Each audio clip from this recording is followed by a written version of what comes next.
பயங்கரமான பொம்மை. ஒரு வீட்டுல ரமேஷ் அவரோட சின்ன குடும்பத்தோட ரொம்ப சந்தோஷமா வாழ்ந்துட்டு வந்தாரு.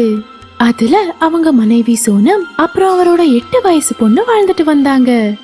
சோனம்க்கு பெயிண்ட் பண்றதுன்னா ரொம்பவே பிடிக்கும். அவங்க வீட்ல ஒரு வேலைக்காரங்க இருந்தாங்க. அவங்க பொருட்களை எங்கேயாவது வச்சு அத மறந்து போயிடுவாங்க. அவங்க சோம்பேறியா இருந்ததால எல்லா வேலையும் மெதுவா தான் செஞ்சிட்டு இருந்தாங்க. அவங்க எங்கேயோ தொலைஞ்சு போன மாதிரி இருந்துட்டு இருந்தாங்க. அப்புறம் எப்பவும் அவங்க ரூம் கதவை சாத்திக்கிட்டு தனியா தான் இருந்துட்டு இருந்தாங்க. அவங்க செய்யற வேலையில அவங்களுக்கு கவனம் இல்லாம இருந்ததால அவங்க பாலை பொங்க விட்டுடுவாங்க, இல்ல சமைக்கும் போது தீச்சிடுவாங்க. சோனம் அவங்க வீட்டு வேலைக்காரங்களை நினைச்சு ரொம்பவே வருத்தப்பட்டுட்டு இருந்தாங்க. ஒரு நாள் அவங்களுக்கு கோவம் அதிகமாகி அவங்க சொல்றாங்க, உன் சம்பளத்தை வாங்கிக்கிட்டே இங்க இருந்து கிளம்பி போ.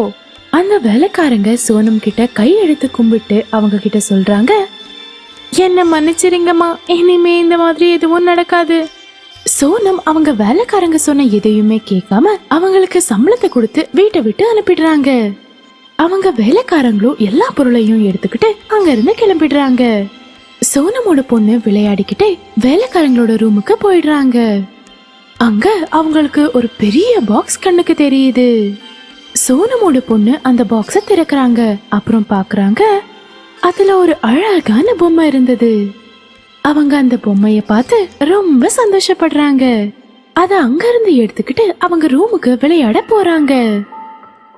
அதுக்குள்ள சோனம் அவங்களோட ரூமுக்கு வராங்க.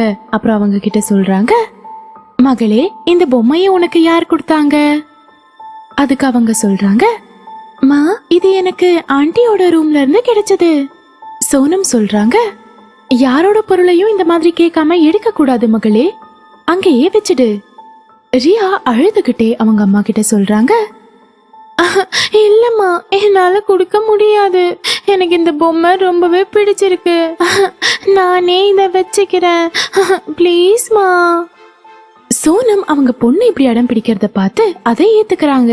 அப்புறம் அவங்க கிட்ட சொல்றாங்க, சரி, இத நீயே வச்சுக்கோ. அதுக்குள்ள ரமேஷ் வீட்டுக்கு வராரு. அப்புறம் சோனம் கிட்ட சொல்றாரு, இன்னைக்கு ஒரு நாள் எப்படி இருந்தது? சோனம் சொல்றாங்க, நான் இன்னைக்கு வேலைக்காரங்களை எடுத்துட்டேன். அவங்களோட பெரிய பிரச்சனையா இருந்தது, எப்பவும் அமைதியா இருக்காங்க. ரமேஷ் சொல்றாரு, சரி, அதெல்லாம் விடு. நம்ம பொண்ணு எங்க இருக்கா? சோனம் சொல்றாங்க, அவ அவளோட புது பொம்மையோட விளையாடிட்டு இருக்கா. ரமேஷ் சொல்றாரு, புது பொம்மையா? சோனம் சொல்றாங்க, ஆமா, புது பொம்மை. அது வேலைக்காரங்களோட ரூம்ல இருந்தது. ஏன்னு தெரியல, எனக்கு அந்த பொம்மைய பார்த்தா விசித்திரமா இருந்தது. அன்னைக்கு நைட்டு சோனமும் ரமேஷும் படுத்துட்டு இருந்தாங்க. அப்புறம் திடீர்னு அவங்க கண் திறந்துடுறாங்க. அவங்க தண்ணி குடிக்க கிச்சனுக்கு போறாங்க. அப்போ அவங்க பின்னாடி ஒரு நிழல் அவங்கள கடந்து போகுது. அவங்க ரொம்பவே பயந்து போயிடுறாங்க. அப்புறம் அவங்க பொண்ணோட ரூமுக்கு போய் அவங்கள பாக்குறாங்க. அங்க அவங்களோட பொண்ணு படுத்துட்டு இருந்தாங்க. அடுத்த நாள் காலையில சோனம் அவங்க பொண்ணு கிட்ட கேக்குறாங்க, மகளே, நேத்து நைட்டு நீ உன் ரூமை விட்டு வெளியே வந்திருந்தியா? ரியா சொல்றாங்க, இல்லம்மா, நான் போகல, என்னோட டால் தான் வெளியே சுத்தி பார்க்க போயிருக்கோம். சோனமும் ரமேஷும் இந்த விஷயத்த பெருசா எடுத்துக்கல. ரமேஷ் பிரேக்ஃபாஸ்ட் சாப்பிட்டுட்டு ஆபீஸ்க்கு கிளம்பிடுறாரு. சோனமும் வீட்டு வேலையெல்லாம் முடிச்சு பெயிண்டிங் பண்ண ஆரம்பிக்கிறாங்க. சோனம் பெயிண்ட் பண்ணிக்கிட்டே இருக்காங்க. அப்போ திடீர்னு அவங்களோட பெயிண்ட் பிரஷ் கீழே விழுந்து உடைஞ்சிடுது.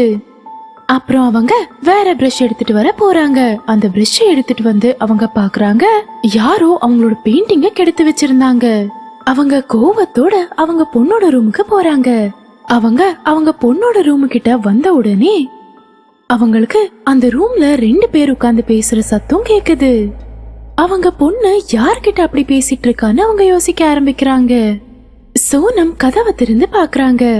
அங்க அவங்க பொண்ணு அந்த பொம்மை கூட உட்கார்ந்துட்டு இருந்தா.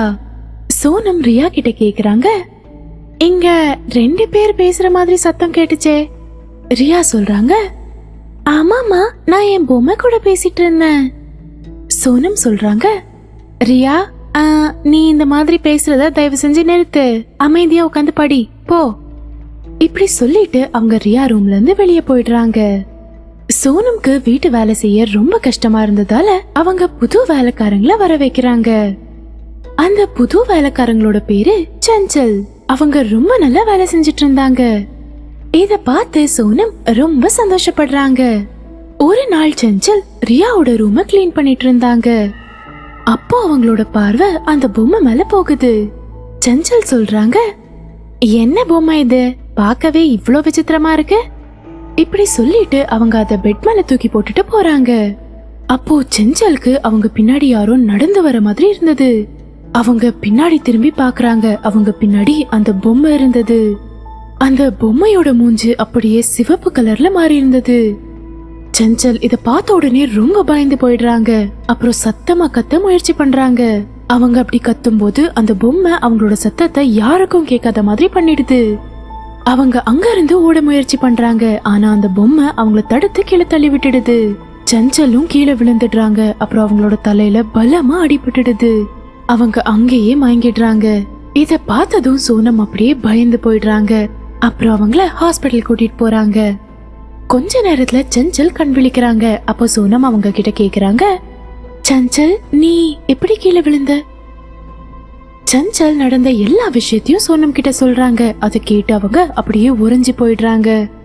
சோனம் ரமேஷ் கிட்ட சொல்றாங்க, ரமேஷ் இந்த பொம்மை என்னமோ எனக்கு சரியா படல, அதுதான் சஞ்சல கீழே தள்ளி விட்டுடுச்சு. ரமேஷ் சோனம் கிட்ட சொல்றாரு, என்ன நீயும் ரியா மாதிரி விளையாடிட்டு இருக்கியா? ஒரு பொம்மை எப்படி ஒருத்தரை கீழே தள்ளி விட முடியும்?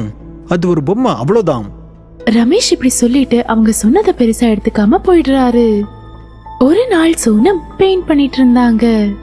அப்போ திடீர்னு அவங்க பெயிண்டிங் அப்படியே மாறி அந்த பொம்மை ரூபத்துக்கு வந்துடுது. இத பார்த்ததும் சோனம் அப்படியே பயந்துடுறாங்க. அப்புறம் கத்த ஆரம்பிக்கிறாங்க. அப்போ ரமேஷும் அங்க வந்துடுறாரு. அவரும் இதையெல்லாம் பார்த்து பயந்து போயிடுறாரு. அதுக்குள்ள ரியாவும் அங்க வந்துடுறாங்க. அப்புறம் பொம்மை கிட்ட சொல்றாங்க, நீ இங்க என்ன பண்ணிட்டு இருக்க? இவங்க என்னோட அம்மா அப்பா. அந்த பொம்மை சொல்லுது, நான் உங்க எல்லாரையும் கொல்ல போறேன். இப்படி சொல்லிட்டு அந்த பொம்மை சோனம் கிட்ட வருது. அப்போ ரமேஷ் ரியா கிட்ட சொல்றாரு, ரியா போய் மண்ணெண்ணெய் எடுத்துட்டு வா. எடுத்துட்டு வந்து அது மேல ஊத்தி அதை பத்த வச்சிரு. அப்பதான் அது நம்மளை விட்டு போவும். ரியா மண்ணெண்ணெய் எடுத்துட்டு வந்து அந்த பொம்மை மேல ஊத்திடுறா. அப்புறம் நெருப்பு பத்த வச்சிடுறா. அந்த பொம்மையும் எரிஞ்சிட்டு இருந்தது. அப்புறம் கத்திட்டு இருந்தது, ரியா நீ என்னை இப்படி எரிச்சிட்டு ரொம்ப பெரிய தப்பு பண்ணிட்ட.